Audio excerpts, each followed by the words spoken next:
cozy, I guess. I don't even. Now look at Mossy. Really? Oh, so that's how you're gonna play it. You gonna do this? Okay, fine. That's all I needed. That's all I needed for him to do that, and it became personal with me.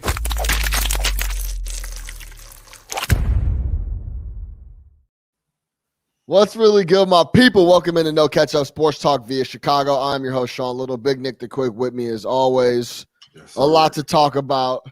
Big, we had an all-star weekend. Our boy Dak got paid. We're going to talk about Dak Prescott finally got the bag. He got over. The leverage won out. The cap won out, was in his favor. We'll talk the Dak Prescott deal. Meyers Leonard seems to be a solidified bigot. He made some comments while streaming. We're going to talk about that. But then we'll get into the NBA. We got Brooklyn has another addition in Blake Griffin. They were just out with him and Nash were grabbing lunch. Posted that picture, saw that. We're going to talk about Blake to Brooklyn. The All-Star game, we'll wrap that up. I want to get your opinion on how, the dunk contest was at halftime, what we thought about the three-point. How do we feel about it all condensed into one day? We'll break that down, talk about that. Then I want to talk about we're going to close this show with Russell Wilson to Chicago. What would you do personally to make that happen? How would you change your lifestyle? I had a couple tweets I sent out that I was laughing with some people about. But that's it, man. Big Nick the Quick. What's the business? What's going on, man? How we doing? I'm chilling, my man. How are you? I'm good. You already know. First Take Tuesday. Let's get into it. Let's get this out the way, man, because we're not going to talk about the Meghan Markle interview. I thought that's what we were covering today. Oh, we could. Hey, yo, actually, I got a take on that. We did. You want to do the Meghan Markle take first, or you want to do the? No, if you got a Markle take, man, go for it. Let me give you my take on that whole situation. I've been saying this for a long time. Tradition or not, fuck a royal family. I think that's the most outrageous shit and the most oldest. It's just like a tradition that. Like it doesn't, real reason. Yeah, and it's like it's such a the people's faces printed on money, and they still call her the queen, and it's just like a whole bunch of nonsense. And it's all I don't know the whole inner workings of the whole situation, but it's mainly symbolic, right? I mean, they don't. It's 100% symbolic. If I was a British resident, I'd be like, hey, look, this is all great, but why are we paying tax dollars to fund this lifestyle that? They don't really make any real decisions. We have a parliament. We have a prime minister. Right. What's the purpose of these people? It's because this isn't Game of Thrones. It has that feel to it, like the king and the queen and Prince Harry and Prince Charles. And I mean, they do a lot of charity work and all that stuff. And it's like, but it's pure posturing. It's all for looks and And then curtsying to the queen and shit. Yeah, you have to get out and curtsy to the queen. Like, dog, kill all that nonsense, man. Fuck the royal family. There should be no such thing in any big time democratic voting situation in country like the UK and one of the biggest, most powerful cities in the world in London. There should be a queen that is named that, and you have to address her as such. Right. It's ridiculous. Like even the prime minister, when they asked him today, he's like, "Oh, I've always had the most admiration for the queen. I'm not going to speak on such matters." It's like, well, what is this? Stop. Look, this is not. That's the cap. This is not. Yeah, this is not the night. Yeah, BC times. Like, cut it out. Shout out Oprah though, still the GOAT. Yeah, Oprah's still getting a big juice on the interviews. No one says no. Shout out Oprah for that. Oprah have you bearing your soul. You don't even know. Yeah, but yeah, that's my take on that whole situation. I'm glad they seem to have gotten out and wanted to get out, and she felt like she wasn't getting treated fairly because, I mean, let's be real, partly it's because she's mixed, she's a biracial person. Yeah, I mean, that's a big part of it for sure. But anybody who's shocked that there's racism in a centuries-old institution is exactly. Yeah. I don't know where you've been. All right, so yeah, since you brought that up, I was thinking about that, and I've actually said that for a long time, like curtsy to the queen. Get the fuck out of here with that. Okay, let's talk about Meyers Leonard.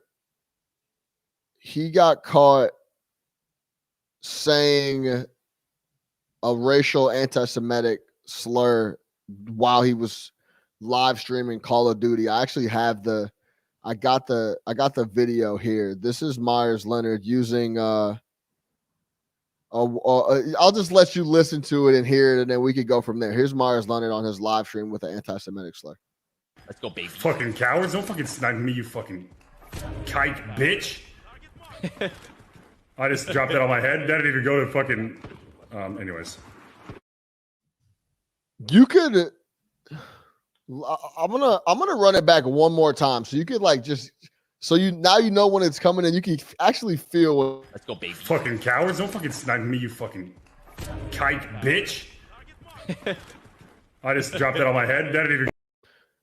It was almost like he paused, thought about what slur he was going to say, and landed on the K word. It was like the Wheel of Fortune of racial slurs. It's like, oh, I can go with the N word. Oh, I haven't used this one in a while. Yeah, like, it's almost like I don't want to say something that's going to really offend people, like the N word or something. So I'll just use this.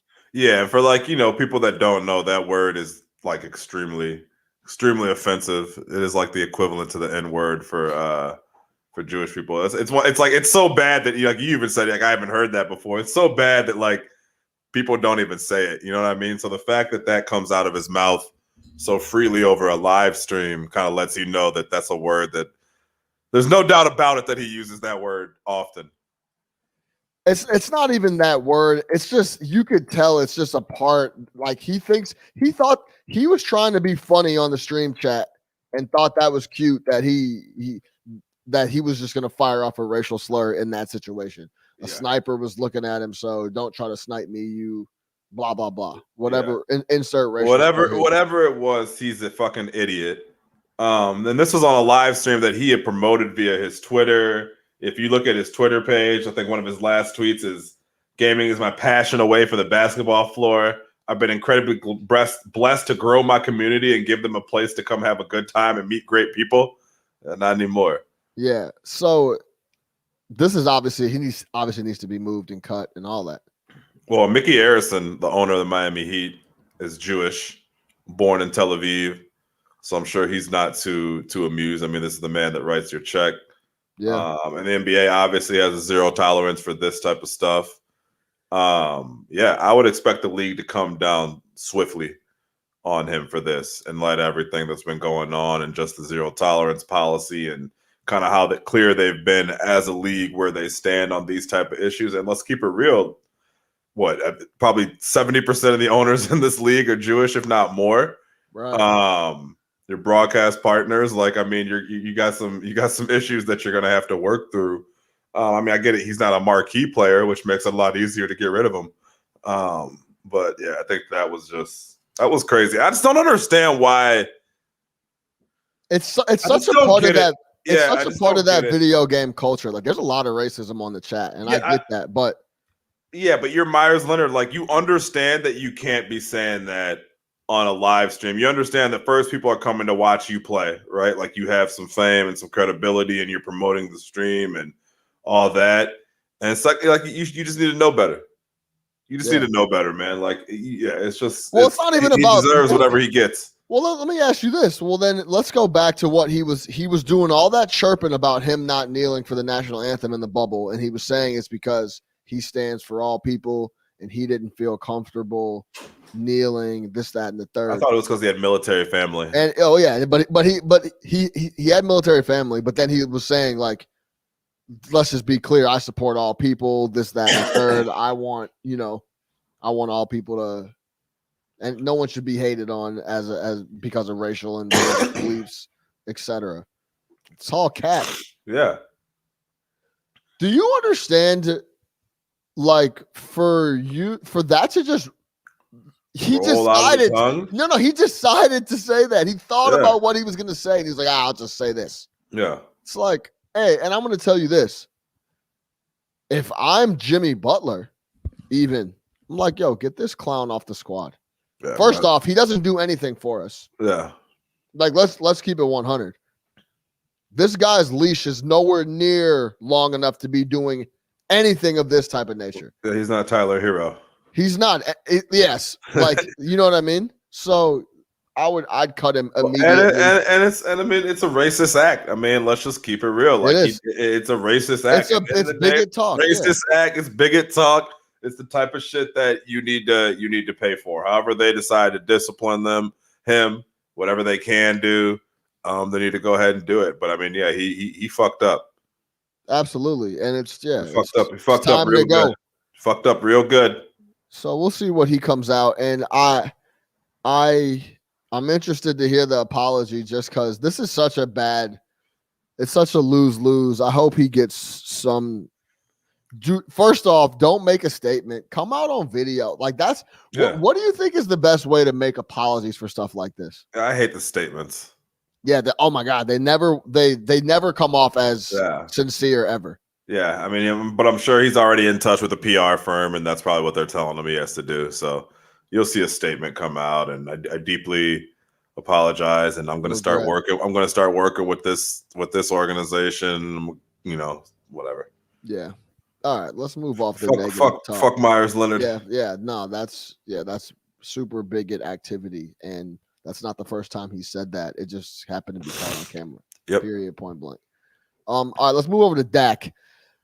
Our boy Dak got paid. We've been trying to get this man paid for quite a while. Look at that $160 million smile right there. Look at that. You see it. He's like, yeah, I'm dripping.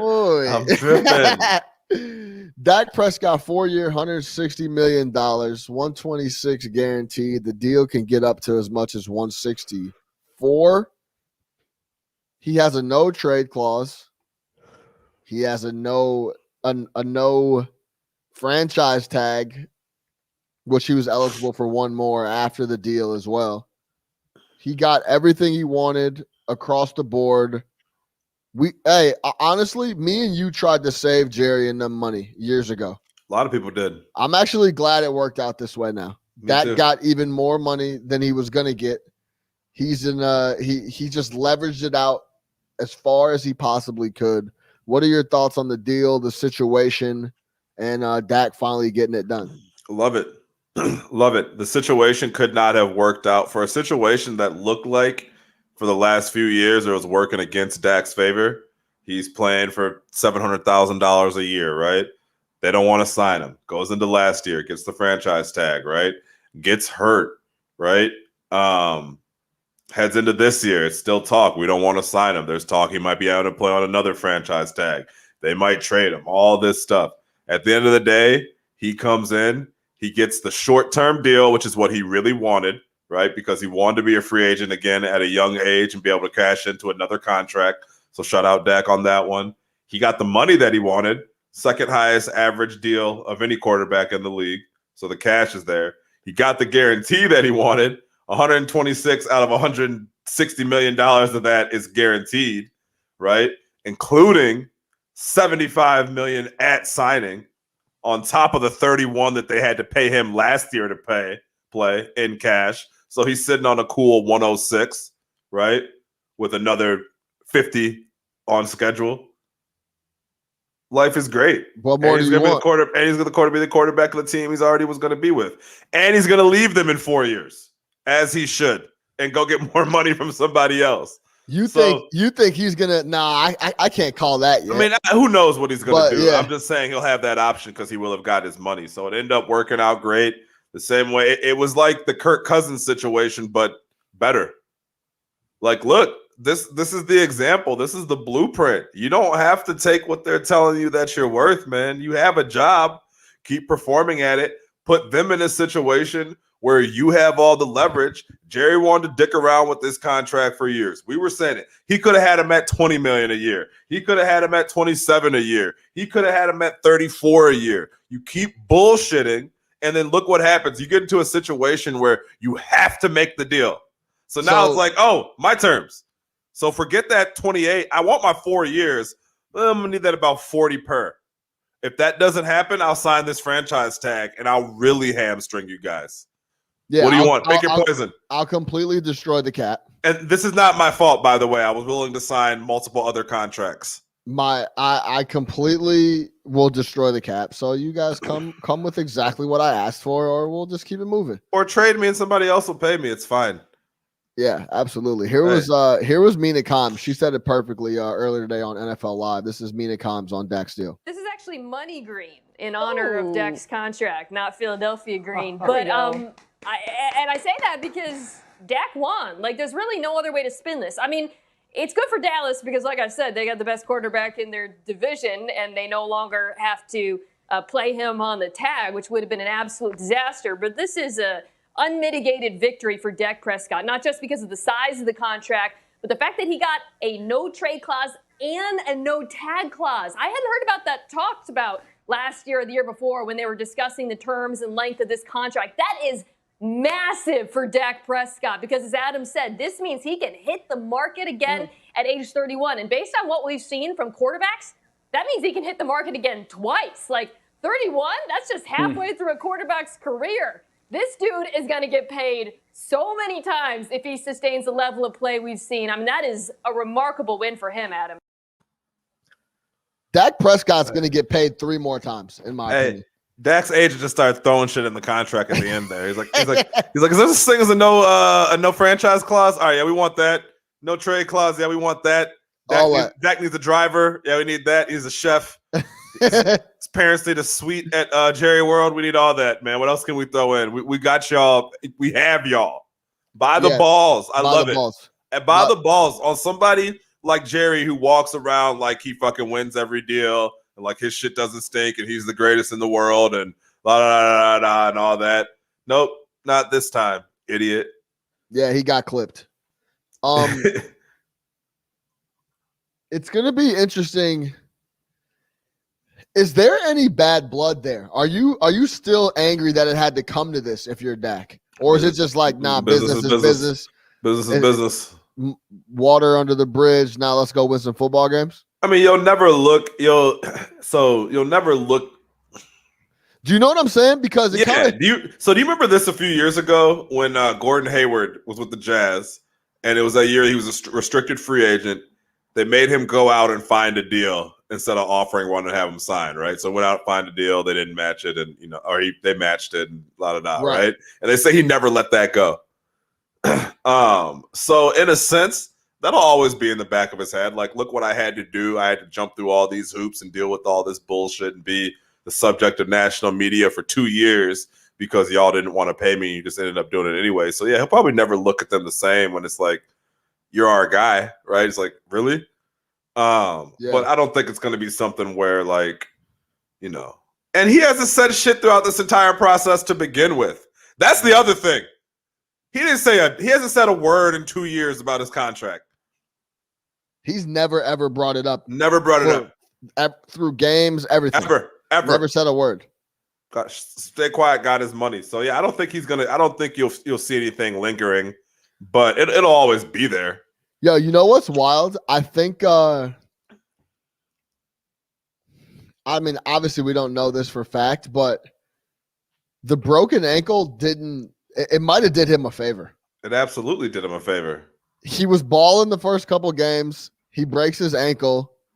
They can't win. They see they need him more than they actually they knew they needed him, but maybe it gave him a little push to be like, man, we really need this dude. And it didn't give him an opportunity to stink it up, or they couldn't say like, yo, this guy didn't make the playoffs, this, that, and the third. Like, they had nothing to stand on. They were dead in the water. It was done. Yeah. Shout out Dak Prescott. I love it. 160 mil. Hey, we've been saying free Dak for years. Yes. This is like a holiday. It is a holiday. We've been talking about Dak for quite a minute. So we need to have that clip queued up where he's like, tell him to bring me my money. Tell him to bring me my money. That's Dak. I mean, yeah, you saw the picture. It was him and his bro. They were hugging it out. Like, they were happy. They got it done. I truly believe, for the people that are listening, we actually had me and Nick had an argument the other, like, I would say a couple weeks ago, about Dak and Deshaun Watson. And I agreed that Nick essentially said that Deshaun Watson is a way better quarterback than Dak. And I agree that Watson was a better quarterback than Dak, but not by a wide a margin as you're putting it. I think Dak is a top 10 quarterback right now. I think he'll be a top 5 quarterback in the middle of this deal. And I think he has an opportunity to sign at 35, 39, and 43 if he really takes care of himself. A few more contracts. Yeah, no doubt about it. So shout out Dak. Once Tom moves out the way, Aaron's gonna be out of the way soon. It's gonna be all brothers at the top of the league playing quarterback. Aaron fuck around, be out the league before Tom. Tom's out here looking spry. Could be. Man, Aaron just won MVP though. So but he's spry. But he ain't on that TB12. Enough. He ain't committed like Tom. Tom's in the lab daily, bro. Tom's in the lab right now. Have you ever read any of that TB12, by the way? I've like glanced over it. Yeah. It's just a lot of it's a lot of diet, it's a lot of sleep, it's a lot of like body plyometrics and shit like that. It's about being really, really hydrated and nimble and like soft tissue being so flexible that we're like you're not gonna get hurt. Stuff. Yeah, no, he doesn't believe in tomatoes because tomatoes cause inflammation. It's like, but look, here's the thing, man. Like, hey, who am I to argue with the results? No. Yeah, it's really interesting. He does look great at 43 years old. Like, just even the way he moves. Like, I think they were showing him like when he was walking to go holler at Drew Brees after the playoff game, and you just saw Tom. He just looks great. This looks like $1 million. It's like, I look great. I feel great. This is nothing. So if you're into but you're right. It's gonna be all black quarterbacks. Yeah, it's gonna be a black quarterback league here. Love it, man. Deshaun, Russ, Russ, Dak. Mahomes, Dak. That's it. Matt Ryan's gonna be gone up out of here. It's Matt Ryan. Yeah, is Matt Ryan a Hall of Famer? Don't ask me that. You know what I'm just saying. I'm just saying. Yeah, I'm the wrong guy to talk about the Hall of Fame, honestly, because like if you didn't win anything and you were essentially. He did win an MVP. They won an MVP, won an NFC Championship game. They won a lot of ball games. Yeah. No. Numbers are there. Phillip Rivers for me. No. He's gonna be a first ballot Hall of Famer, but just my opinion, those type of dudes, I just don't love that they're like just an automatic shoo-in first ballot. Like, at least make them wait a little bit. They never made an impact. They never did too much. Like they were really good in some pockets in some years, but yeah, I don't know. Yeah. All right, let's move over to the NBA. Before we close out with my guy Russ. NBA talk. Blake Griffin made his way to Brooklyn. Let's start there. What are your thoughts on that? I got a picture of him and here's a picture of him and Stevie Nash. I didn't upload it. I'll get it up here in a second. But what are your thoughts on Blake to Brooklyn? Yeah, it's a low risk, medium reward move for them. I mean, they need the depth, right? So you bring him in for $1 million. You're not promising him anything. You don't need Blake Griffin to come in there and be Blake Griffin of 2011. You don't need any of that. He's just going to come in there, maybe play 10 to 15 minutes, and you kind of go from there. I heard that they were talking about playing him at center, which, okay. You can try to do that. If that's what you need. I understand you need some depth as far as big men go. I don't really consider him like anything close to a traditional big if you're looking for big man depth. But, I mean, obviously he can come in and play some minutes. That's what they need, right? Down the stretch. You're going to want to be able to give these guys a break, and you want to be able to give them a break with guys who can come in and get a bucket or two, and Blake is still able to do that, right? So I think in a limited role of about 15 minutes per game, bringing him off the bench, provide some energy, keep the offense going. He can handle the ball a little bit. You can make a little bit through Blake. It's a fine move. I don't think it's like, oh, my God, they got Blake Griffin now. It's going to go crazy. And I also don't think it's like, oh, my God, how are they going to find a basketball for him? Because it's like, he's not coming here for that. Yeah. He's not coming here for that. Here's a picture of him and Steve kicking it in Brooklyn, getting a bite to eat. I would love to be a fly on that wall just to see what they were saying. But if I had to ask you, does Blake have anything left in the tank? What would your answer be? Yeah, What? I think he does in that type of situation. I think that he could. There's going to be games where it's going to look kind of like, yo, where's this guy been at? Yeah, and then there'll be games that be like, oh, that's where he's been. Right, right, yeah. right. But So yeah. Go ahead. I think in spurts he could. That whole like haven't dunked.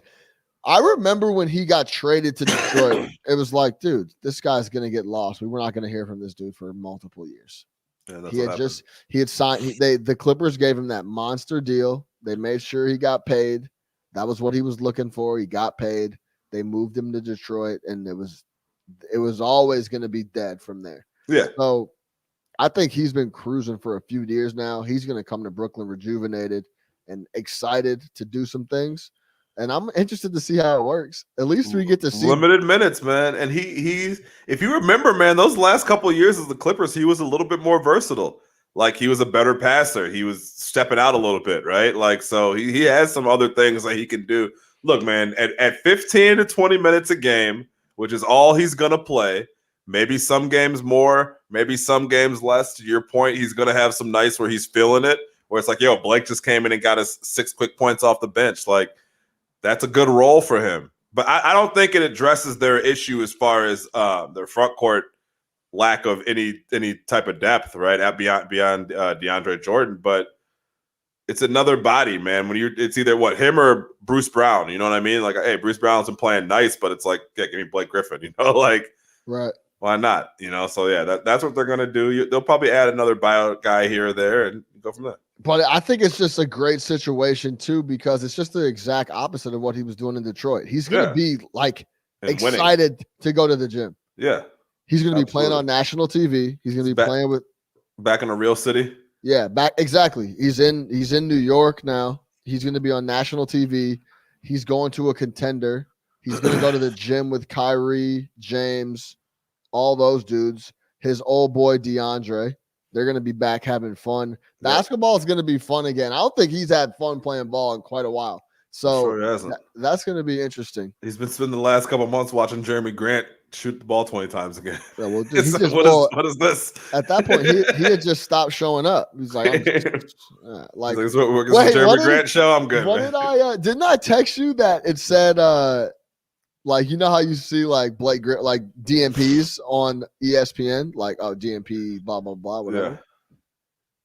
I think he said what I read, like Blake Griffin did not play, like not with team. It just said like not with team at the crib. He's back in LA. Exactly, like at the house, like not with team. Did not travel. He's in Calabasas. Yeah, exactly. So I'm excited to see that. I'm excited for him. I think is there any way you think it could be a negative for Brooklyn? No, because if it's not working out, you don't play him. You don't have to play Blake Griffin. Okay. He was just an addition to what you already had going on. Is that what Steve Nash is telling him at lunch right there? Yeah, I don't have to play you. No, he's probably telling him, no, I doubt that. But you know I think Blake knows that. I mean, look, Blake's also due another $70 million, so life is great.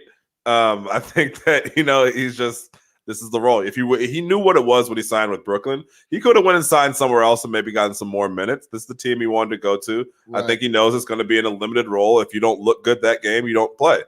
But we're not going to try to force Blake Griffin into what we're doing, right? We're not going to actively lose games, lose quarters, lose possessions, trying to get Blake Griffin to do his thing.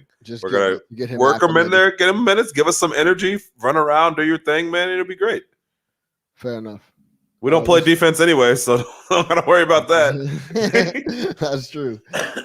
All right, we'll leave Blake there. Congratulations, though, Blake, man. Yeah, shout out Blake, man. He got out of Detroit, man. There was a stretch where he was the man out in LA. I love that team with him and Chris. Yeah, and DeAndre and those guys. That was a really fun squad. He had to give up $13 million to get out of Detroit, but I guess again they owed him another 70. So I'm not giving up nothing. How does that work? He gave it up like it was a buyout. So they buy out whatever's left on his contract. So let's say he had $85 million left. Right. And they agreed to a $72 million buyout. Ah, okay. It's like, we'll let you out of here for 72. Right, Yeah. that's what I thought. I would have been like, no. I thought the money was still. I always It's not thought an the buyout. amnesty. Okay, that's okay. So the I think, amnesty is when, like, let's say I owe you $30 million, right, over the next 2 seasons, and I want to cut you now. I can cut you, and then I'll take that $30 million, and they'll stretch it out over the next 6 seasons of my cap. So It's like I'm still paying $5 million. Someone else was who did I look up the other day? Josh Smith, because he was on the dunk contest. I was like, man, how much is Josh Smith? How's he doing? Yeah, Atlanta was still crazy. They were still paying him last year. Yeah. Yo, how much money do you think Josh Smith has made as an NBA career? A lot. 200 million. 120 million. Yeah, 120 million. I was looking up Joe Johnson. Joe Johnson was up at like 170 too. It's great. ISO Joe. ISO Joe. The $170. That was the old Atlanta squad. They were nice. They were fun to watch. Jeff Teague, your boy Al Horford. Yes, my boy Al Horford. All right, let's talk about this All-Star game really quick, and then we can move off it because it is a couple days old. But I do want to talk about it. What did you think about the setup? What did you think about the 1 day, everything jammed in, skills comp, 3-point, dunk at half? What'd you think? So I will say this, first off, just from a presentation standpoint, it reminded me of the bubble, which I think for the no fan thing looks so much better when you tighten up the court like that. Like they had the screens around the court. Like it's just the court instead of this huge like black abyss, you know what I'm saying, behind everything. So I thought that was dope. Court looked dope. Look, man, I'm not going to blame the NBA for how it went off because it was clear that they had to do this and they had to do it in one night and they had to try to find a way to make it work. And they rushed through it. The announcers were rushing through it. Dunk contest was rushed. I thought the 3-point competition was great. I thought that was a lot of fun. I look forward to that every year. I think they did a great job with that. The dunk contest was ass. I mean, like, let's keep it real. You're now getting to the point where like you're pulling up dudes from the G League. Guys who spend their career getting called up and called down like Cassius Stanley to come do the dunk contest. And like more power to him, man. That's a big moment for him. But it's like, look, Simons plays, Toppin's a first-round pick, Cassius Stanley. It's like, come on, man. Like, no star power, huh? No star power at all. And it wasn't exciting. And I feel like because it was so rushed, they couldn't do a lot of the stuff that they probably wanted to do. And it was just whack. The dunk contest was super whack. The game was ultra whack because LeBron had picked a team that was 17,000 times better than Durant's squad of ISO ball guys. Yeah. And it played out just that way. For sure. So, yeah, I give the NBA props for pulling it off. I think it's funny. We can get into this a little bit later, but the more and more I thought about it, I was like, yo, why would, knowing that this was going to be like the quarantine All-Star game and you were going to have a curfew and all this other shit, why would you waste Atlanta? You know what I mean? It's like, of all the cities, like that's one of the cities you want to go All-Star game in, right? So it's like, why would you go there when nobody can party? It's like, yo, how about this year you go to like Milwaukee or go to fucking go to Minneapolis or some shit like that. Like, hey, we can't do shit anyway, so we're gonna have it over here. Why would you waste Atlanta? Like you got to. You can't waste Atlanta. Like people want to kick it in Atlanta, man. So I thought that was that kind of stuck out to me. They made it seem like on the TNT side that Atlanta was heaven. It's like you want to do movies, come to Atlanta. It's the best. You want to open a business, Atlanta's opening you know why, right? It's just like, TNT is down there. Turner's based in Atlanta, of course. But it was like, damn, bro, like, do I need to move to Atlanta? Like, that's what I felt. Like, after I was done watching it, it's like, damn, maybe I need to pack up. You can go out there for like $300,000 and get like a 5-bedroom. Sure, might need to. That's what I felt like after watching. I was like, damn, do I need to start looking at some real estate in Atlanta? Like, what the fuck? It's the black capital of America. Yeah, it's true. Have you been? Not the right way. Yeah, I think it's high up there on the list. I've been, but I haven't been. I want to go. I got to go down there with a local. I gotta hit. We need to go down there with Jason Hayward. It's local. Yeah, so who knows Like, the city? Yes, knows the city. Knows. Take us to the spots. Where's the spots? There's the spots at. The actual spots. Yeah, I will say this about the game, and it's solidified for me that I love the whole weekend. Give me the activities on Saturday, and then just give me the game on Sunday. Yeah. Last year, it was in Chicago. I kicked it super tough all Saturday. We went out, did our thing, hung over on Sunday, and just watched the game. And it was a good ass game. Yep. It wasn't rushed. I just love the whole spectacle of the Saturday. I love the skills comp. I love all three. I love the skills comp. I love the three.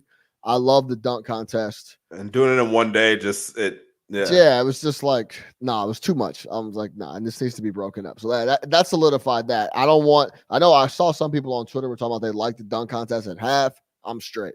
I did not like that. And, I tweeted this out too. I thought the NBA missed. If you were going to do this, I would have done it on Saturday night. You had the perfect lead into the UFC. So people were already going to be congregated, right? Or doing whatever on a sports watching mood because you had that fight that night. Man, you should have ran that All-Star game at like 5:00. Had that shit because the fight didn't start till like 11:30, right? Yeah. So knowing that fight was going to be later, you could have ran that shit 5 or 6 o'clock, got your skills comp out early, got all your dunk contests, done all that, and still done the game on Sunday or however you wanted to do it. But why waste that Saturday opportunity? To me was golden because if it's a fight going on, boxing, UFC, whatever it is, man, always schedule shit leading into there. The NBA had no lead into that fight. I thought that was crazy. You had a bunch of folks at the crib watching TV, and you had nothing for Saturday night except for Jack Harlow versus Quavo. And Quavo was good. Quavo was giving them buckets too. You saw Quavo? Lil Baby's the worst hooper I ever seen. Quavo been hooping. Quavo's a hooper. Yeah, Quavo's a bucket. They need to get Dirk. They need to get Dirk in there and J. Cole. But yeah, Quavo was getting buckets. Lil Baby. Yeah, shout out Lil Baby for doing it, but he's the fucking worst basketball player I've ever seen in my life. Why are you even? Him stretching before the game and shit.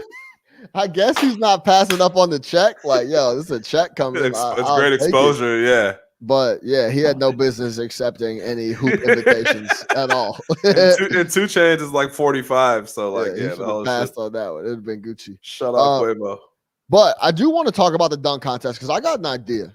Because I tweeted immediately after Cassius. What's his last name? Stanley or Winston? Cassius Stanley. Cassius Winston. Is Cassius Winston? Was that the Michigan State guy? Michigan State. I thought it was the same guy. Yeah. No, Cassius Winston is the old PG for Michigan State. Shout out Cassius Winston. But Cassius Stanley, I immediately tweeted after I saw them put up 44 on his between the legs off the jump leg. I'm like, dude, this is absolutely outrageous. Give him like a 7. Yo, here's Cassius Stanley. First dunk of the night was for me the best dunk of the night. Here it is. A dunk in an NBA game. Yeah, this counts. It is 2 field goals. I know. Yo, Kenny, this is on the side home ball. Hold on. Go get that, yo, Phillip. I told you, he didn't come to play. He didn't come to play. He's been waiting for this moment. You see that excitement you got? Because he made it on the first dunk. No, but he did it. He's ready. Right, big fella. First day. You're right. That was beautiful right there. Now the judges will score dunks in the first round. Okay, and each dunker gets 2 dunks. This is what I'm saying. Look at the air time that he has in there. First dunk, no warm-up, no sweat. All 4. Setting the stage. Left hand. He's doing what Steph Curry did in the three-point contest, putting a little fear in everybody. But I've watched Cassius play. 44 for that dunk. Yeah, that was crazy. So what I think, well, first off, it completely confirmed for me that going through the legs is dead. Everybody thinks it's just overplayed now. It's commonplace, so no one respects it, right? But if you go back and look at the dunk, he put it through the same leg that he jumped off. He didn't just jump in the air and switch it and dunk it. Right. He put it through the leg off the jump leg, went with the left and flushed it, right? I think what needs to happen is the judges need to be told, like, what dunk I'm trying to do here. Like, let me explain to you what I'm getting ready to do, and then I do it, and then you kind of get an idea of what you're looking at. because a lot of these people that are judges, first off, Josh Smith doesn't care about the dunk contest. He's just like, they asked me out, cool, whatever, right? Whatever. I would He's not do even shit. paying attention, right? Exactly. I Right? guess so, y'all. Like a lot of these people up there aren't paying attention, don't know what they're looking at, and all they saw was a guy going between his legs, and he finished it, and it was like, we've seen that 150 times. So here's a 7, and it was one of the best dunks of the night, no doubt. So an idea, give them a layout of what you're gonna do. Like, I'm gonna go off the bounce between the legs with my left hand, and I'm putting it through my legs off the plant leg. This has not been done before. Right. And he punched it on the first time. Like, that was a travesty. But I feel like they were just trying to be hard because it was the first dunk, and they're you kind of feeling out the other judges, so you don't want to be that first one that gives out a 10 or whatever it might be. So it's like, oh, I'm not soft. I'm gonna give him an 8. It's like, yeah, that to me was a 9. I thought it was a great dunk. That was a great dunk. I will say this: the Simon shit, his last dunk, where like half of his head was above the rim, was his rise is absolute. Yeah, his rise is crazy. Yeah, his lift is it's insane, uncanny. Yeah, easy. He has that float to him. Yeah. He has that Zach LaVine to him. Yeah, where it's just like, this dude is just floating, bro. He's not Zach though. He can't hoop. Don't disrespect the god. To be honest, I had no idea Simons could poke like that, because I've been watching him come off the bench for Portland, and he's a shooter. He's just a shooter. Yeah, he's a shooter. Yeah. So they were like, he's in the dunk contest. I'm like, wait, this dude gets up, and I saw some footage of him. I'm like, yo, this dude. Yeah, there's a lot more. There's a lot more there. Yeah. Like, well, then my first thought was, why isn't this dude been going to the basket? Yeah. You know what I'm saying? But they don't go to the basket out in Portland. They shoot all jumpers. They shoot all jumpers. Terry Stotts is jump shot only offense. They shoot jumps only. You know what I'm saying? So maybe they need a player like Paul George who consistently gets to the basket but doesn't draw fouls. But according to him, that's not his fault. That's come on, G. MVP. So I think overall, put it like this: would I have rather seen an All-Star game, how it's put together, versus not seeing one? I watched it. I enjoyed it. Yeah, it was something to do. There was nothing else on TV on Sunday. I enjoyed it. I always enjoy it. Anything the NBA is putting out, I'm watching it. Yeah, and you know what? For me, man, like, it's always cool to see the players chilling. You got Giannis chilling with his lady and his son. Right. You kind of see it's cool to see, like, with the dunk contest and the 3-point, you got some of the OGs talking to the younger guys. I think what I thought would have been dope, what I think is the coolest shit, is I want to see in the locker room, man. Like, I want to see, like, how is access? The access. Like, let HBO turn this into, like, a thing. Like, I want to see what it's like for Zach LaVine being around all these type dudes, right? Like, he's obviously been a good player for a long time, but this is, like, solidifying him. So he's in a locker room with, KD or KD and Russ. Wow. Like, LeBron and some of these other guys. And it's like, yo, okay, like, you're nice. Like our cats come up, like, yo, he's nice. Like, yo, you're nice. Or like Luka, right? Like, what kind of love is he getting in the locker room now that he's at that level? They're just like, how do these different dudes interact? Giannis, like, he doesn't seem like a dude who's really friends with too many guys. Like, I want to see all that. Have a guy with a mic, a boom mic, and a camera, and then just catch everything. Remember, like, in The Last Dance, some of those Jordan locker room scenes and, like, cold tub tables were some of the best shit? Yeah. Like, will you just see dudes just, like, kicking it, talking? Like, yeah, I don't like – you see enough of their media interviews. I just want to see them kicking it. Like, who's cracking jokes? Who's busting balls? You know what I'm saying? Like, what is Kawhi doing? Does he have his own locker room? You know what I mean? Like, does he have his own locker room? Yeah. The East, West, and Kawhi. Is he walking up to guys like, hey, I'm Kawhi. Yeah. What's your name? Giannis. Oh, nice to meet you. Like, you know yeah, exactly. That's funny. Like, but shit like that. But I think it could be cool, man. Like, the more access, the better. The more access, that's what I care about. Because how often, like, even with the bubble, which I understand you couldn't do because you weren't trying to bring a film crew. Dog, could you imagine, like, you let HBO produce a show inside the bubble? Yeah, would have been crazy. fucking bananas. It'd been awesome. Yeah, incredible. Yeah. Like, just like a LeBron Bourré game at 1 a.m. Like, you know what I'm saying? LeBron like, guard game. down LeBron, you know what I'm saying? Like, I want to see what LeBron's like when the cameras are off, man. I'm sure he's a cool ass dude, you know what I'm saying? Like, I bet you LeBron has some thoughts on, like, some Last Dance type shit. He has to now. Yeah, oh yeah. Like, he might be already in the works with that. Yeah, they said he's had a film crew following him around for a while now. Oh yeah. Yeah. Okay, word. I didn't even know that. He had a film crew follow him around since the last year in Cleveland or some shit like that. Or they're working on some shit. Yeah, they have. He's documented. He's documented, and he owns the footage. But his shit won't be as uncensored as Mike's. Well, because he's just a different dude. He's just Bron's over here like Larry, you bitch, you. Yeah, exactly. Yeah, it's gonna be a little more censored. Yeah. Larry, like LeBron giving advice to people. What did he say? What did Jordan say to Larry? He said, "Fuck you, bitch. Fuck you, you bitch." After he knocked him out the playoffs. Yeah. It's fuck you bitch.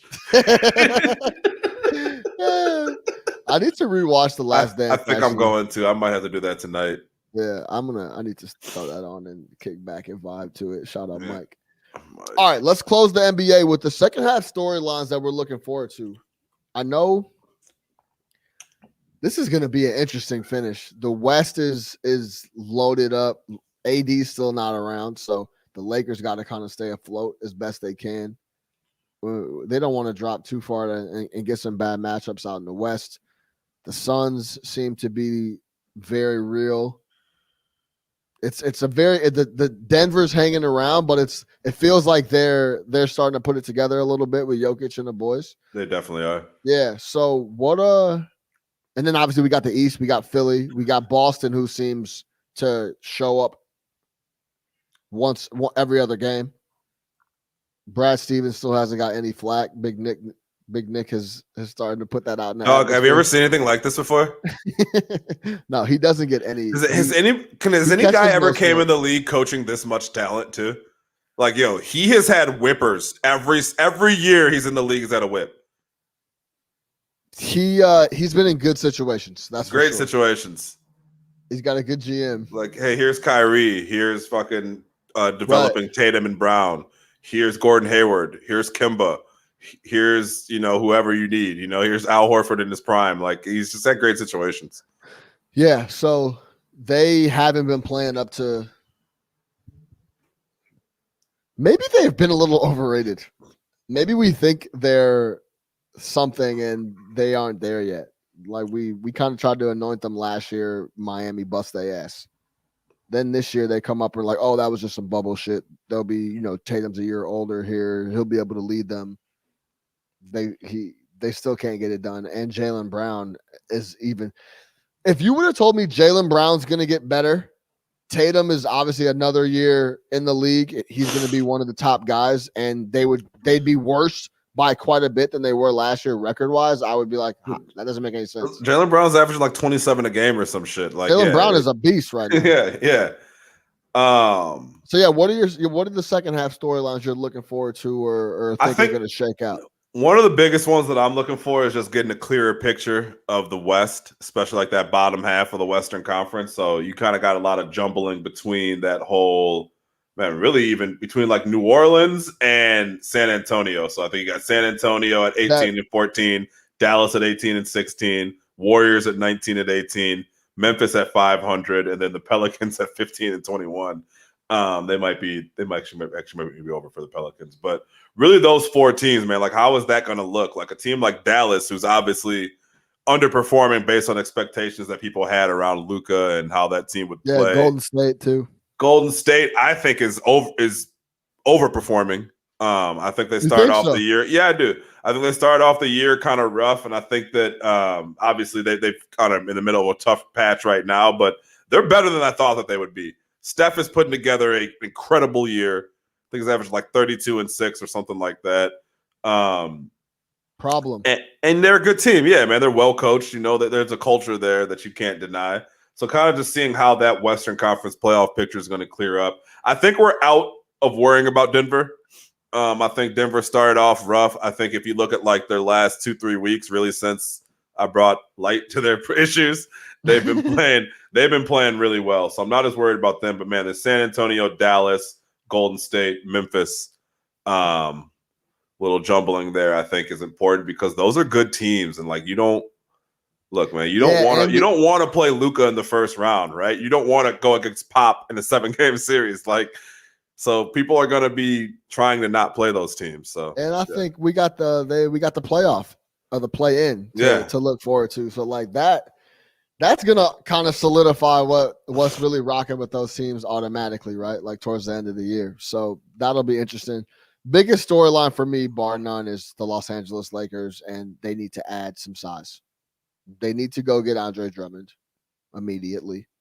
The buyout needs to be figured out as soon as they can and get him out of Cleveland to the Los Angeles Lakers as soon as possible. I think we know they need AD, but man, like this would be, they look brutal. They look like the 8th best team in the West without AD. And I know it's not the playoffs. And I know 7 of 10. Yeah, and I know it's not LeBron turning it on and actually like, okay, let me put him on my back here in like the first round of the playoffs. But he's not happy about this. Yes, but I still think from what I can tell, it looks like him and AD are going to have to play 44 minutes a night in the playoffs for them to like make sure they're not fucking around and can lock up wins. I think. Well, when you have both of them, you're able to stagger the minutes, though. That's the big thing. Because you know what happens when LeBron's off. LeBron's on off numbers are like historical. Like when he's on, the team is elite. When he's off, the team is trash. So I think you have to figure out a way to kind of stagger those minutes when AD does come back, so that you're not playing both of them 44 minutes a night. Like, hey, this is AD's quarter. LeBron, have a seat. But if you limp into the playoffs, we don't know when AD's coming back and how he's going to look, right? If they get the 3 seed or the 4 and they have to play Denver first round or second round, like put it like this. What I'm saying is that they get to the first round, they have to play a team like Denver. They're going to beat Denver in the playoffs. Yeah. But if they have this super grind to get to the finals, and then you got a squad like the Clippers or somebody that gets a little easier route, and they get there and they're more. I don't know if there is an easy route. I'm looking at the West right now. I don't think there isn't. Like, who would you want to play? San Antonio? I'd play Dallas all day because let Luka score 100 and then that's it. Like Dallas is not very. You want to play Dallas? You probably want to play the Spurs. I'll play the Spurs. I will 100% play Portland every single time. Anytime you. Would you rather play Portland or San Antonio? San Antonio, but just not by a lot. I think it's easy for Pop to coach up those guys in the regular season. If they have to play someone for 7 games, I don't know who on this list that they could beat in 7. Purely off of Patty Mills I love Patty, but I love Patty. Don't. You know what I'm saying? Patty Mills is a great player. Shout out Patty Mills. Yo, it's not like if you got to worry about Patty Mills for 7 games, you could probably figure out a way to beat that squad. Shout out Patty Mills. Patty Mills is nice. But what I'm saying is, there's definitely an easier route than having to play Denver and then Portland and then Phoenix.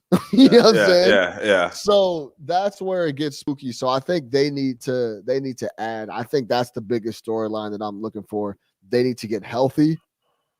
They need to add Andre Drummond would help quite a bit. What about even adding like a PJ Tucker? Get him out of Houston. Yeah. Guy like that. You know what I'm saying? I think that could be interesting. I don't think Utah slows down. I think Utah's real, man. I've watched quite a bit, and I know people aren't believers, and I guess it's hard to be a believer until you get to the playoffs. But I think Utah's going to be tough. So I'm looking for the LA Lakers to do something to solidify and close out the year strong. That's my second half. And let's see if, like you said, too, going into the year, Luka Doncic is the MVP favorite. Let's see if he could pull them up by himself. If he's an MVP, he should. You know what I'm saying? Let's see if he could get them to the 6 by himself. You want to crown him, then crown him. You know what I'm saying? Let's see if he could play through the second half of the year, get them out of the play-in tournament, and get them to the 6. Let me ask you this. Yeah. Just back out east. Do you feel that there's an Eastern Conference team lurking, like a la Miami Heat, Toronto Raptors, potentially the Charlotte? I can't believe we're saying the Charlotte Hornets. Like Miami to me is like the team that's like the sleeping giant out east that like I'm watching very closely what they're doing. Because if you watch, they start off the season terrible. They're just creeping up the standings. Yeah, and Dragic is just waiting for the playoffs to start. Jimmy's get back into form. Dragic is the most playoff player in the league. Like, just man, you convinced me to come back. I'm not coming back for the regular season. I'm old and beat up. Like, holler at me in the playoffs. I don't want to say Miami is lurking. I feel Toronto is definitely lurking because they have everything you need to, they're going to make the playoffs, whether it be playing or not. And then once they get there, that boy draws up game plans. Right. Right. Nick Nurse is a hell of a coach. Toronto is lurking in the sense where if they get there, which they will, it's like, man, they're going to give you 7. You might beat them, but they're going to give you 7 games. Yeah, they fuck around and lurk and be in the Eastern Conference Finals. You know what I'm saying? Kyle Lowry. Yeah. So I guess you could say Toronto's lurking, but it's super tight, man. I mean, Boston's in the 4 with 19 wins, and the Bulls are in the 9 with 16 wins. So I mean, it's tight. There's no doubt about that. So the East is interesting. I think Philly is fun. Brooklyn seems to have put it together without KD. I would say so. Yeah. I think Milwaukee is not an. Are you crossing Milwaukee off to win the East? Yeah, you're done. Yes, I don't think they can win the East. No way. They have a worse team than last year, which to me, I keep talking about that. Like they have a worse team than last. Their team is not as good as last year. Well, Drew is back now. J. Rue is back. Drew Holiday is back. So that helps. But I still, every question I had about, put it like this, every question I had about Milwaukee, I still have. The question I had about, what were the questions we had about Philly? Can they figure out how to use Joel Embiid the right way? Can they figure out how to use Joel Embiid the right way? Can he take over games and really dominate? And down the stretch, can he fill it up? And can he do that while Ben Simmons makes a massive impact on the game? Yeah. Ben Simmons, they've answered both of those. Ben Simmons is making a massive impact on the game, defensively, getting to the rack, running the show. And Joel Embiid is dominating people every single night. So those questions and Seth Curry. Right. Those questions are answered, right? Like they added some more shooting, and Tobias is playing better. Oh, yeah, I forgot about Tobias. It's like we forget about Tobias, and Tobias is a bucket. Yeah, and they were talking about Tobias possibly making an All-Star game this year. So every question coaching, you've answered every single question you want answered about Philly has been answered, done and dusted. So that's great news, right? Brooklyn, the question was, are they going to be able to play together? Let James run the show, and anything is possible. Yeah, anything is possible. Anything is possible over there. Yeah. So we saw that, right? Now you get to Milwaukee, and they have literally every single question that they had last year and the year prior. It's the exact same question. They don't have enough shooting. The coach is suspect. Middleton is not the trigger man you want for the number 2 to talk about getting to the finals. Giannis still can't shoot. Every single question I had about Philly or about Milwaukee. Middleton is not the number 2 you want if Giannis is your number 1. Yeah, Chris Middleton's not the number 2 you want in any scenario. At the money that he's making. That's my take. He's getting Dak Prescott money. Yeah, he got Dak money. So that's where it gets spooky for me because they have every question I have. It's still that way. The questions you have about Boston are still there too. It's kind of like, do they have too much talent? What's going on? They still play hero ball down the stretch. You hate Boston's. The last 8 minutes of a Boston game for you is like brutal. It's just it's brutal. It is. It's complete. Like they forget how to run offense and they jacking just up terrible shots. Yeah, that's another team. You know how we talk about the Bulls needing a pure point. Yeah, they need a point guard. If you could get Boston a pure point guard, boy. Someone that can get them into their offense at the end of games. Yes, man. They would be because come on, Kemba Walker's not a point guard. Like, Yeah. let's be And serious. he's kind of, is Kimball cooked? He can't stay on the floor. Yeah. He's never available. So Let me ask you this. I'll give you the last squad. yeah, Just more for fun. yeah. The Knicks, where does this end? They've won In- 7 of the last 10. in They're the the fifth seed in the East. It ends in the play-in tournament with a chance to make the playoffs. You don't think they hold on this 5th seed? No. But the Sixers not in the play-in either. That's what I'm saying. It starts at You know what I'm 7. saying? So like, yeah. So if they could, they hang on to an actual legitimate. Does he turn them into a legitimate playoff team? if I had to pick right now, I would say nah. They'll be in the play-in if anything. Just not enough talent, or They're super young too. But Randall is going crazy. Randall's going fucking hammer. Randall is going crazy. So I would, if I don't like them in the 5 or 6. I think they would get to the play-in game. But I don't know how much of them you've watched this year. They are like the most Tibbs team ever. It does remind me of watching the old Bulls games. Like, love it. Like, young athletic PG. Yeah, he's got this guy Quigley. It's out of nowhere, just getting buckets. Like, you can tell Tibbs loves this guy. Like, yeah, shout out them. So if I had to ask you one storyline you're going to key in, I'm keying in on the Lakers and what they're going to add and try to get healthy and what they're going to do, because I don't. If they start to slide down the West, which is very possible, it could get spooky for them. What are you watching? How does the bottom half of the West shake out? Who becomes the leader of that second crop of Western Conference teams? Because I think that whoever that is has a chance to make some real noise in the playoffs. Like, I don't think you're looking at chalk in the Western Conference playoffs. It's tighter than it's tighter. It's not a lock outside. You think it's just more competitive than it looks? I think it's way more competitive than it looks, and I think that, again, when you get to the playoffs and you start shortening rotations, some of these teams that have these stars, whether it be the Luka in Dallas or Steph in Golden State, those guys can win ball games, and you only need to win 4 in a playoff series. So.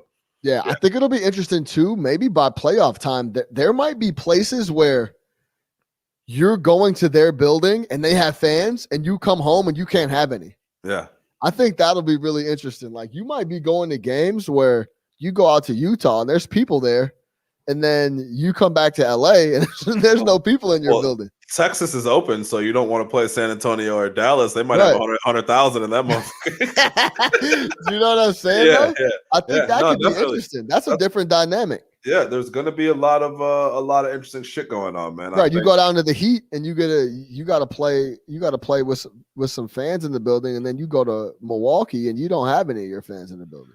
Doug, do you want to know how bad Minnesota is? Minnesota's so bad that Houston's lost 13 straight, and they're still 4 games up on the Yeah, they are really bad. Oh, yeah. Hey, free my guy Vucevic out of Orlando, man. I thought you were gonna say free Towns. I was like, no, keep that man there. No. Free my man Vucevic out of free Vuce. Send Vucevic to Boston. To Chicago. Fuck you talking about? Bring him to the town. Yeah, bring him to the town. Bring Vucevic up here. Pair him with Levine and give me one more. Man, we fuck around. Buckets. Buckets. Shout out my boy Vu. But yeah, man, it's gonna be interesting. He is nice though. Oh, he's nice, bro. He's nice. That's my guy. You're OKG. NHL signed a 7-year deal with ESPN. Shout out to NHL on their TV deal. Yeah, shout out Cody. He said we don't rock with the NHL, and you're definitely right about that. We don't want to. Hey, look, we want to give y'all the authentic and what we know about. If you catch us up here 20 minutes talking about hockey, if you're a real hockey fan, you would tune out quickly. But shout out the Blackhawks. I don't know what their record is, man, but shout out them. Yo, and shout out what was it, like 2 weeks ago, that game that they had set up against the Lake Placid shit or whatever? Lake Tahoe. That shit was dope. That was dope. That shit was dope. The backdrop was crazy. Backdrop was crazy. Yeah, it was tough. Shout out to NHL. Shout out Patty Kane. Shout out Patty Kane. No cap. That boy, 1000th game. He got all the MVPs, all the trophies. One of the best Chicago athletes of all time, no doubt. Let me ask you a question real quick on that. Do you think it's dope to win it like that when you're super young and like you think like the rest of your career is just whatever? Or do you think that adds more pressure because you have to follow it up?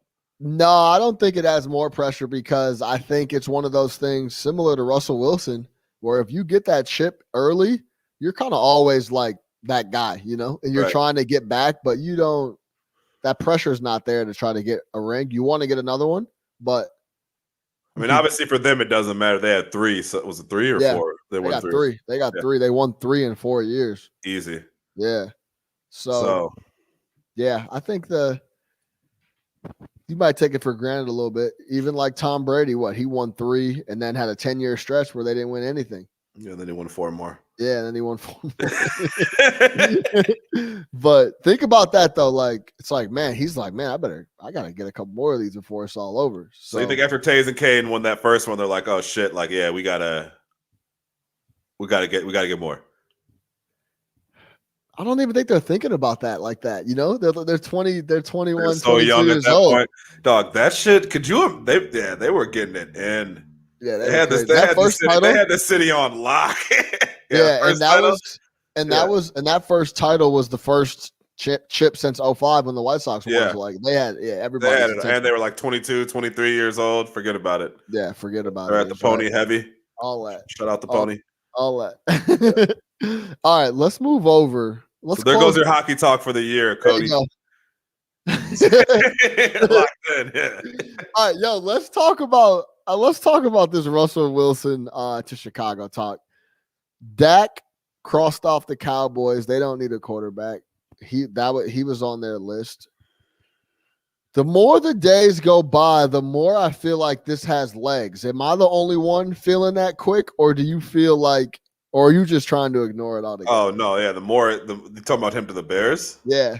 Russell to the Bears. For sure it does. It has a ton of legs. I think that the Bears are doing everything they can to make it be known that they're interested in this deal.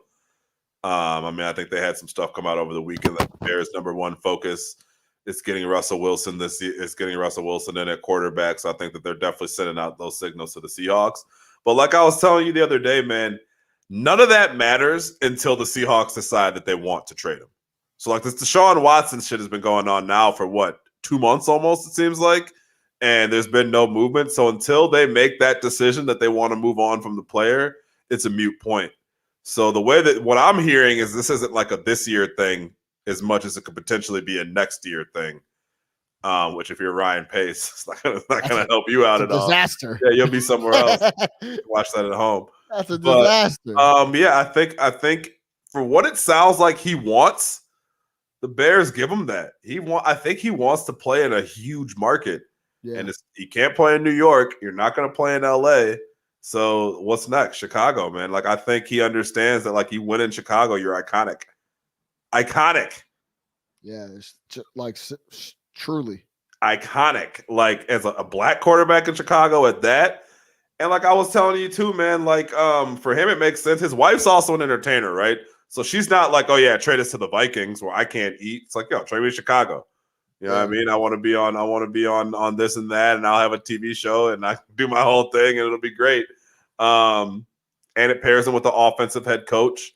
He'll know he has the organization completely by the balls too. You're talking about a team that's never had a quarterback. He will walk in here and this will be his team. The whole city. Yeah. So I mean, as far as like personnel decisions and stuff, though, like what he didn't have in Seattle, he's not going to be dealing with that. Matt Nagy and Ryan Pace aren't going to tell Russell Wilson what it is.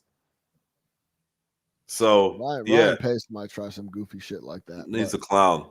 At the end of the day, I tweeted out, "Hey Russ," I tweeted at Russell Dangerous, and I said, "Just make Chicago." This is where the leverage comes in. If Russell comes to the people in Seattle and he's like, "Hey, actually, the only place I want to go is Chicago. That's the only place I'll go." Then the leverage starts to pick up where the Bears don't have to offer as many picks. They don't have to offer as many players. We could keep some of that value, invest it back in the squad, have Russell show up. We'll support all Sierra's ventures. He instantly becomes the king here. As soon as it's announced, he's the king of Chicago. His jersey's the #1 selling in the league. All that, right? So This is the spot for Russ. You want to be the man. People are talking about Russell wants to be respected. He wants to win MVP and he wants to be the man. Well, this is the place for you to come. You 100%. you will be the top dog in the city unless Barack Obama's in town. That's it. Facts. Yeah. That's the only person that you can't. Mike doesn't live here anymore. Mike lives in Charlotte. Yeah, Mike's gone. You would be the top dog. Mayor Daley done he gave it up too. Yeah. So yeah, man, I think it would be some shit to see. I even tweeted, I said, yo, I'll stop listening to Future. I Put them all away. I'll delete Future, all his albums off my shit if he comes to town. Come to town, Russ. Come. Wasn't there a story that he was not happy that they used to play Future, or the defensive players used to play Future and shit like that at the practices? Yeah, and they Russ used to was fuck with him. Yeah. It's all good. Like, I'll never forget when Future came out, he said something about calling Russell lame or some shit like that. Right. And then Russell Wilson responded in the most Russ Wilson way. He posted a picture of him Sierra, baby Future, and the dog on a ski hill on a family trip. Yeah. It's like I love my family. It's like, you know what you're doing, bro. We know what you're doing. Or it was that he had a video or some pictures of him playing catch with baby Future, in Russ's jersey type thing. Hardest diss track ever. Future has no comeback on that. Yeah, you want to talk shit? I'm playing catch with your son. And he's wearing my jersey. He calls me daddy. Yeah. Go Hawks. He calls me. I'm playing catch with your son, and he calls me daddy. Wow, bars. Yeah, that shit. This is yo, stop. Yo, now that you say that, I don't even know. Future couldn't even come. What type of diss track could Future come for Russell with? None. Nothing. None. Zero. Nothing. Your kid lives with me. He's under my direction. He will pick part after me. You understand that? Yeah, that's so funny. I got your son praying, going to Sunday school and everything, man. All that. What is he talking about? Go Hawks. Yo, the diss track, I didn't know we needed. We need the Russ. Russ's IG photos. We need the Russ. Arm around your son. We need the Russ Wilson Future diss track. Teach him how to fish. Oh my God, that's so funny. That's so good. Shout out Russ. What a guy. Hopefully he comes to town, man. That'd be some real shit. All right, we're about to get out of here. Shout out Cody. He let us know Meyers Leonard just posted an apology on his IG. I'm going to read that before we get out of here. Here's Meyers Leonard, and I quote, "I'm deeply sorry for using an anti-Semitic slur during a live stream yesterday. While I didn't know what the word meant at the time, my ignorance about its history and how offensive it is to the Jewish community is absolutely not an excuse, and I was just wrong. I am now more aware of its meaning, and I'm committed to properly seeking out people who can help educate me at this type of hate and how we can fight it. I acknowledge and own my mistake, and there's no running from something like this that is so hurtful to someone else. That is not a proper representation of who I am, and I want to apologize to the Arisons, my teammates, coaches, front office, and everyone associated with the Miami Heat organization, to my family, to our loyal fans, and the others in the Jewish community who I have hurt. I promise to do better and know that my future actions will be more powerful than the use of this word." I also just realized he's in Miami too. There's a lot of Jewish people out in South Florida. I hate that, dude. Yo, listen, man. Get in front of a fucking camera. Get in front of your live stream, right? Be a fucking grown-up and do what we're doing right now and say, look, I'm fucking sorry, man. This is my face. I don't want no PR statement on my Instagram. I'm not having released a statement through the team. I'm telling you all right now, even if you didn't know what the word meant, which I find that hard to believe because it's such an obscure word. It's like such a very pointed word to use. Like, you know, it's not like part of the vernacular. You know what I mean? Like, right. You have to seek out that word. But even if that's Cody said cap, even if that's how you felt, get on the camera and explain yourself, man. Like, I'm sick of these statements and these IG and these tweets apologizing because you didn't write that. You said Yeah. 1-800 PR firm, and that's what they sent you back. Like, get on here and fucking tell the people, man. To me, it comes off a lot better than this bullshit. Yeah, absolutely. So that makes it, to me, that's just worse. Just like, yo, come on, get on the camera, release a couple-minute video, go from there. I agree 100%. All right, we're going to leave it there. No Catch Up Sports Talk via Chicago. For Big Nick the Quick, Nick Harvey, I am your host, Sean Little. Make sure you subscribe everywhere. Lock in with us. Tune in, YouTube, iTunes, Spotify. Tell the homies, everybody watching. At one point, we had 40 on the live, man. Appreciate the love. Make sure y'all get ready for hoops, man. We back up. NBA's tomorrow. No Catch Up Sports Talk via Chicago. We out of here.